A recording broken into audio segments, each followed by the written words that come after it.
Tommy, long time no see. I appreciate you taking the time to respond to the claims I made recently with a video of your own, of you, and podcast interviews. I apologize for my late reply. You know that old saying about the truth and taking a minute to get its shoes on. I do love a good social lynching, from the left or the right for that matter. I'm not an audience-captured coward like a lot of you folks out here these days. Though I have been wondering how I'm going to disprove all the creative writing that you and others have been doing about me on the internet lately. And you know, in a lot of cases, I really just can't. Like, it's he said, she said. And people have deified you as a god, which must be stressful. So that's very difficult to win in that regard. And you're a very good speaker. You can say things very convincingly to the camera, like they're true, make a good story for people. But then I realized as I was kind of listening to the little fictions you were writing about me and what happened in Romania, you kept saying that you know for a fact I traveled back to Romania. You said it multiple times on multiple podcasts, on X, and little videos you took. You know I traveled back to see Andrew, and that's how you know that I'm a liar. That's why people should believe you that I'm a liar.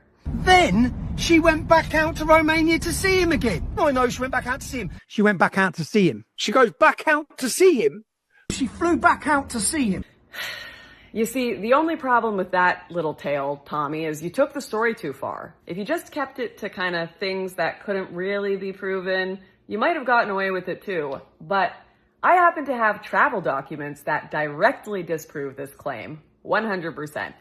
I went once to Romania with you, one entry, one exit, in 2018 when you took me to a business meeting to meet your pimp friend. And here's the thing, Tommy, I don't even think you could give a date when I went back. I don't think you could even give a ballpark, not least of all because you just made it up, but also because you would trip over another lie, another location I was at. Seriously, if you are a follower of Tommy's and you believe his version of events and the things that he's saying about me, ask him. Say, Tommy, hey, when did Lauren go back to Romania? Ballpark, not even exact day. Don't need that. Week, month even. He won't be able to give you an answer because he lied. And every single thing he has said in the past few months, I guess it's been years now, about me, has been to cover his own ass and to cover for his sex trafficker friend.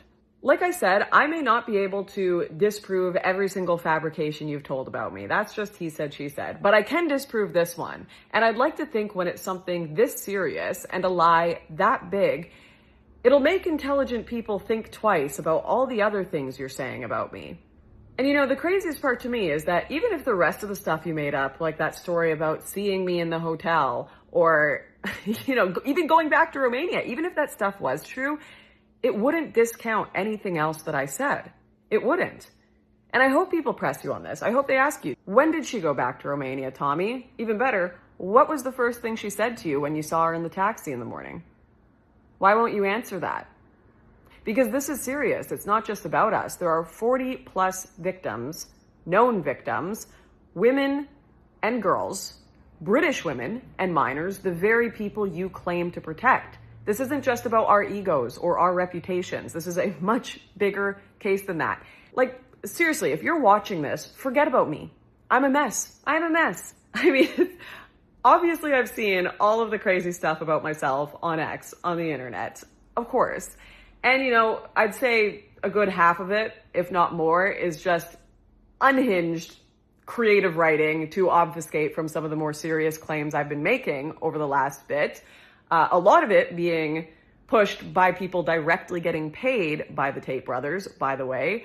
But anyways, the point is, regardless of what you think of me, you can think I'm an absolute unhinged mess. That's fine. I probably am to a degree. Regardless of that, you are being lied to. You are being lied to by people who are stealing your money, defending sex traffickers and covering up their crimes, and who have very different missions privately than what they are telling you their missions are publicly. And there are a lot of people at the forefront of this political world who are just using you.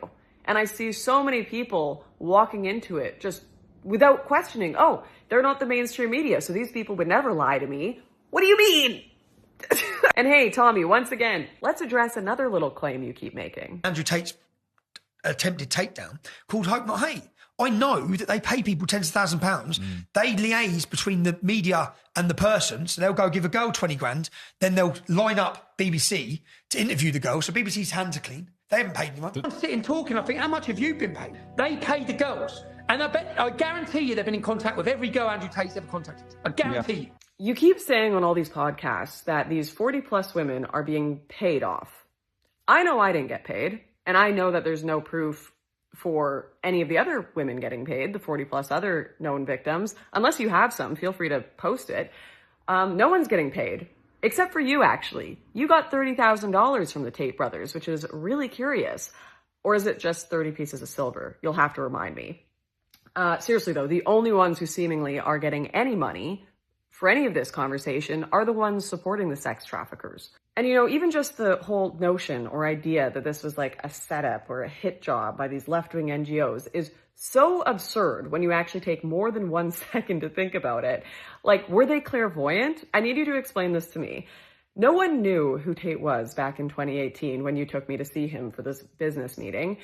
And yet, that same year, I go and get a hospital report documenting strangulation 5 years before it would be reported publicly that that was what he did to other victims who, like, there are reports back before he was even on Big Brother. So is the idea that, you know, these left-wing NGOs came and found me and we all took a time machine back to 2018 because they needed that report then to do a hit job on him now in 2025? What are you talking about? It makes no sense. Like, I just knew that that was going to be the method that he used on other girls.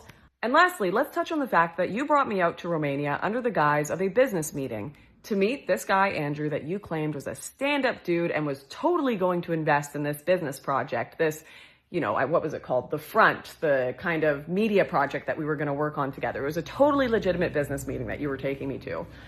I just have one question about that. What kind of business investor brags in a chat group after said business meeting that he was never going to invest a fucking dime because he's a pimp who doesn't give girls money? Maybe someone who was never a business investor in the first place and was actually just a pimp who was never going to invest a fucking dime. I know, wild theory. And also, I keep seeing this absolute moronic take of, Lauren, you should leave this to the courts. No one should talk about these things unless it's in a courtroom.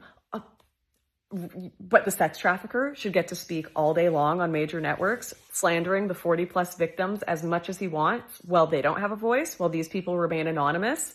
Well, they remain quiet. And he says they're fake. They're being paid. They're whores. They're this, they're that all day long. Well, Tommy gets to lie about me, completely invent things that happened. I guess I'm just not supposed to respond. Yes, leave it to the courtroom. Unless they're the sex trafficker, then don't leave it to the courtroom. Oh, and by the way, the courtroom in the country that the guy moved to specifically to get away with crimes. The courtroom where even if they ruled against him and all of his supporters would say was just a Matrix attack. Of course, if it ruled for him, they'll be like, this was justice served. It's like Schrodinger's effing Matrix.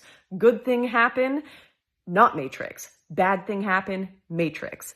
Such unbelievable levels of idiocy. I don't understand how anyone is falling for it. Truly.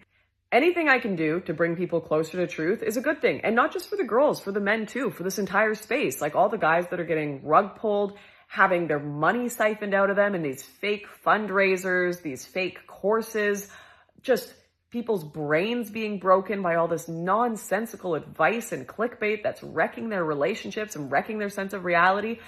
The only way we fix things is with telling the truth, even if those truths are uncomfortable for us. And they have been uncomfortable for me to tell. You think I came out here not expecting the response that I got on the internet with what I said? Like, of course I knew that was going to be the response. I'm not a total idiot. Not all the time anyways.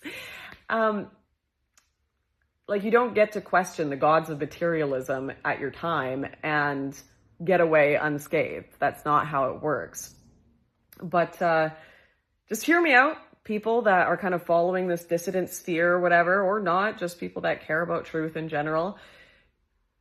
Just because they're the opposition to what the mainstream is perceived as doesn't mean they can't be corrupt too, you know? Powerful people abusing their positions, that thing we like to pretend only Democrats and leftists do, No, it's wherever money and power is. Wherever power and money congregate, that kind of behavior and corruption congregates. And people in right-wing and dissident spheres have been totally brainwashed into thinking that's not the case, so that these people can get away with it repeatedly.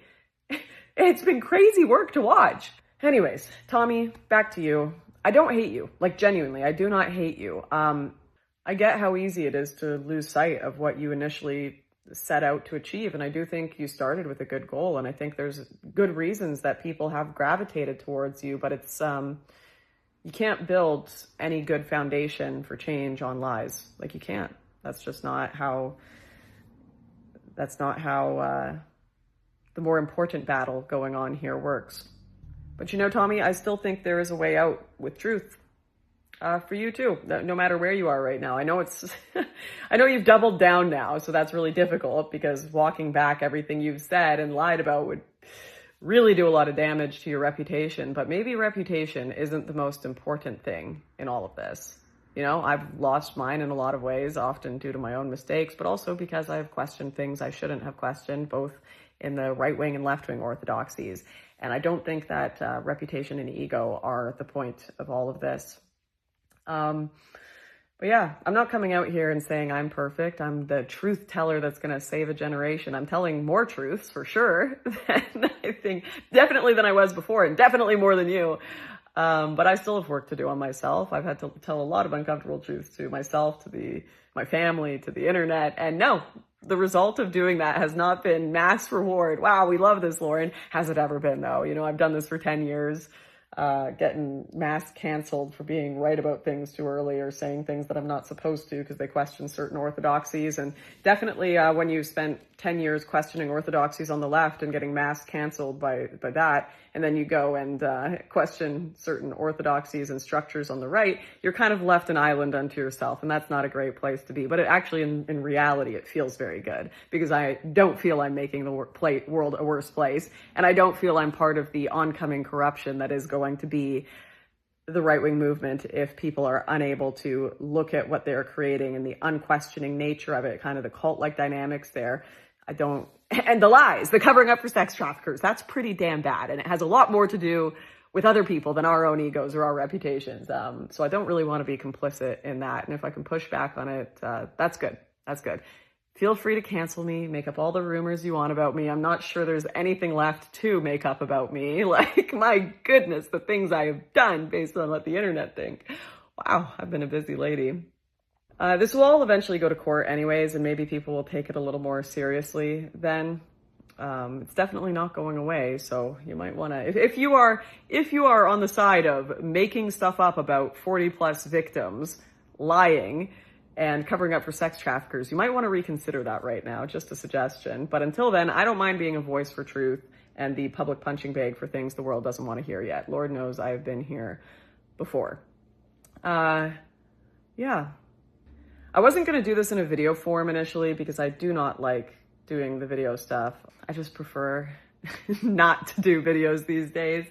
But most people don't read, and I get it. We just want kind of the easiest to consume information. And I do think this is important enough that it's worthwhile to make it easy to consume. But for those of you who do want to delve deeper and kind of see the evidence and all the stuff I'm talking about, I did write a very long Substack with multiple parts that you can check out below this post.